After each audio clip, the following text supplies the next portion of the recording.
The Community Development Department will be presenting growth management policy updates at the April 12th study session. In preparation of the study session, the team would like to present some of these updates to the community to gather feedback. In April of 2018, the City Council adopted a new comprehensive plan, P2S 2040. P2S 2040 established several growth management policies which included providing guidance and direction on where urban growth should occur, identified sufficient lands to meet future development demands, and facilitated the efficient use of land. P2S 2040 recognizes a hierarchy of plans which places P2S 2040 at the top.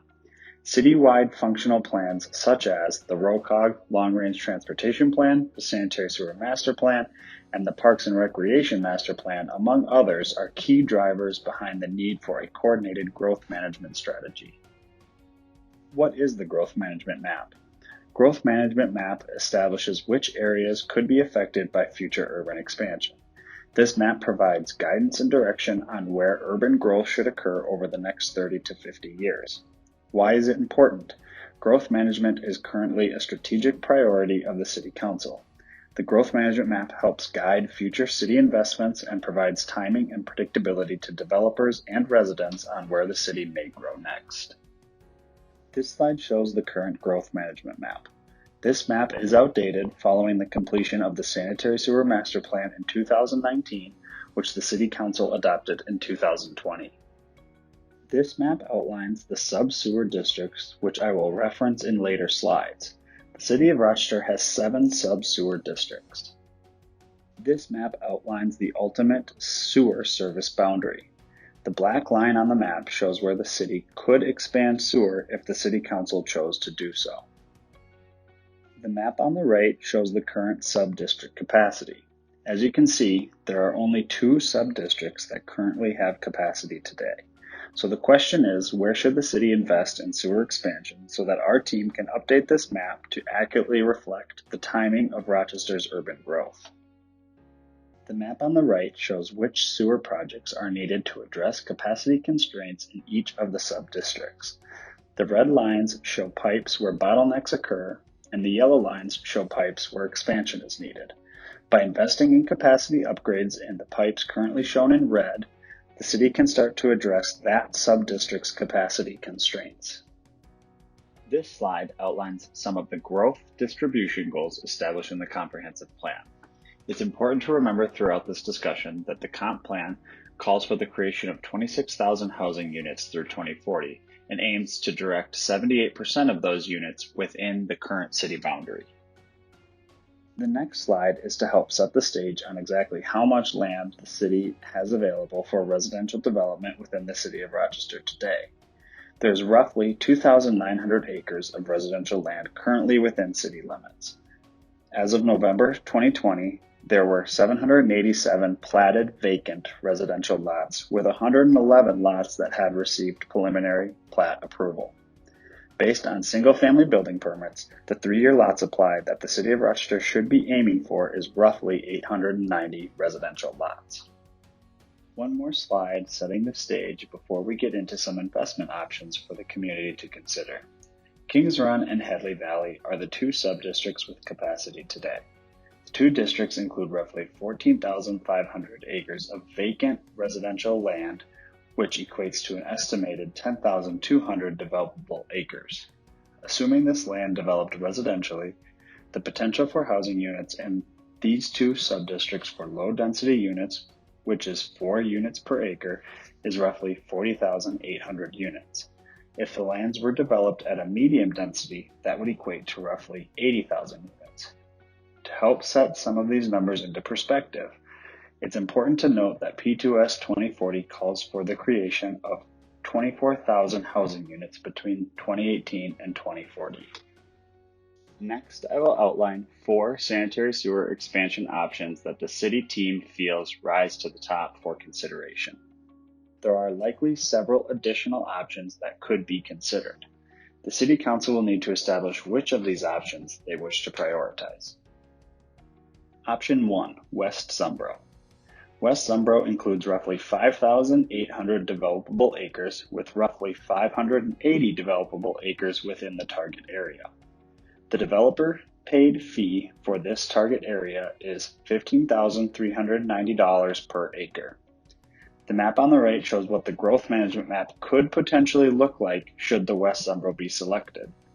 The bottom portion of the slide shows what the city investment would be for option 1, $10.8 million. Some opportunities and challenges of the West Zumbro include that this area opens up potential commercial land, it's near planned transportation upgrades of Highway 14 and 60th Avenue interchange, there is quick highway access, and it is near other city investments such as planning for transit, fire protection, and RPU infrastructure. Some challenges of this area include that it is unclear how much developer buy-in we have in this sub-district. Likewise, this sub-district includes a higher developer-paid trunk sewer rate. Option 2, East Zumbro Silver Creek. This option includes roughly 1,200 developable acres with 716 developable acres within the target area. The developer fee in this area is $9,700 per acre. The map on the right shows what the growth management map could potentially look like should the East Zumbro Silver Creek be selected. The bottom portion of the slide shows what the city investment would be for option 2, $14.5 million. Some opportunities and challenges of the East Zumbro include potential to open up several bottlenecks for other southern sewer projects. Additionally, this has been a popular residential area, and this option includes a lower developer-paid trunk sewer rate. Some challenges of this subdistrict include that this area is not ideal for commercial development, and developer interest at this time is unknown. Further, the topography in this area at times becomes challenging for development. Option 3, East Zumbro Bear Creek. This option includes roughly 1,900 developable acres with roughly 1,400 developable acres within the target area. The developer paid fee is $8,759 per acre. The map on the right shows what the growth management map could potentially look like should East Zumbro Bear Creek be selected.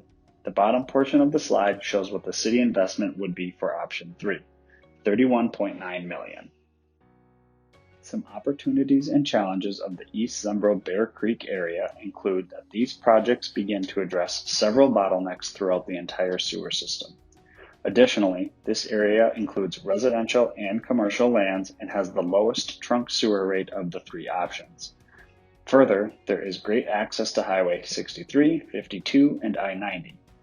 A major challenge for this option is the high capital improvement project cost for the city. Likewise, there is potentially some topography and soil challenges in this area, and the developer interest at this time is unknown. Option 4, South Zumbro. This option includes roughly 2,100 gross acres with roughly 680 developable acres within the target area. The developer fee is roughly $32,000 per acre. The map on the right shows what the growth management map could potentially look like should the South Zumbro be selected. The bottom portion of the slide shows what the city investment would be if option 4 were selected, $22.4 million. Some opportunities from this option include opening up additional developable land within the southwest area. Some challenges around this option include a high CIP cost and developer-paid sewer trunk rate. That, along with the limited developable land within the southwest area, results in a poor bang for your buck with this option. Additionally, there are several city-funded infrastructure upgrades that would be needed if this option were selected. The next 2 slides detail possible development options for properties within the city's urban service area but not designated to receive city services in the near term. The first of these options would be a growth management map amendment.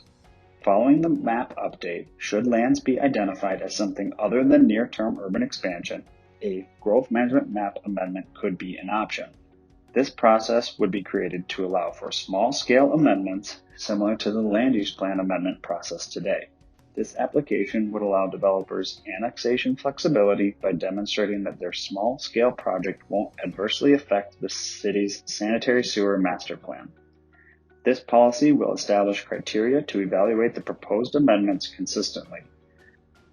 This would be an option for developers to show that their small-scale development should be allowed even though on the growth management map it currently shows that their property should not receive city services in the near term. If a developer is looking at a larger scale project and doesn't qualify for a growth management map amendment, the alternative option may be interim development. Interim development allows property within the urban service area to develop on well and septic as an interim solution until city services are available, provided that the development be built to city standards. Interim development is an important tool for the city, the county, and townships to manage the cost of services and to protect the city's infrastructure investments. Interim development is not a new process. It's outlined in the Olmsted County Land Use Plan, and there are two examples the City of Rochester can rely on to outline this process: Montgomery Meadows in 2016 and Hunters Point in 2005. In closing, this slide again shows the current growth management map, which we know is outdated. The city team is seeking community feedback and city council direction around where the city should invest in sewer capacity upgrades so that this map can accurately reflect timing and phasing around the city's urban expansion.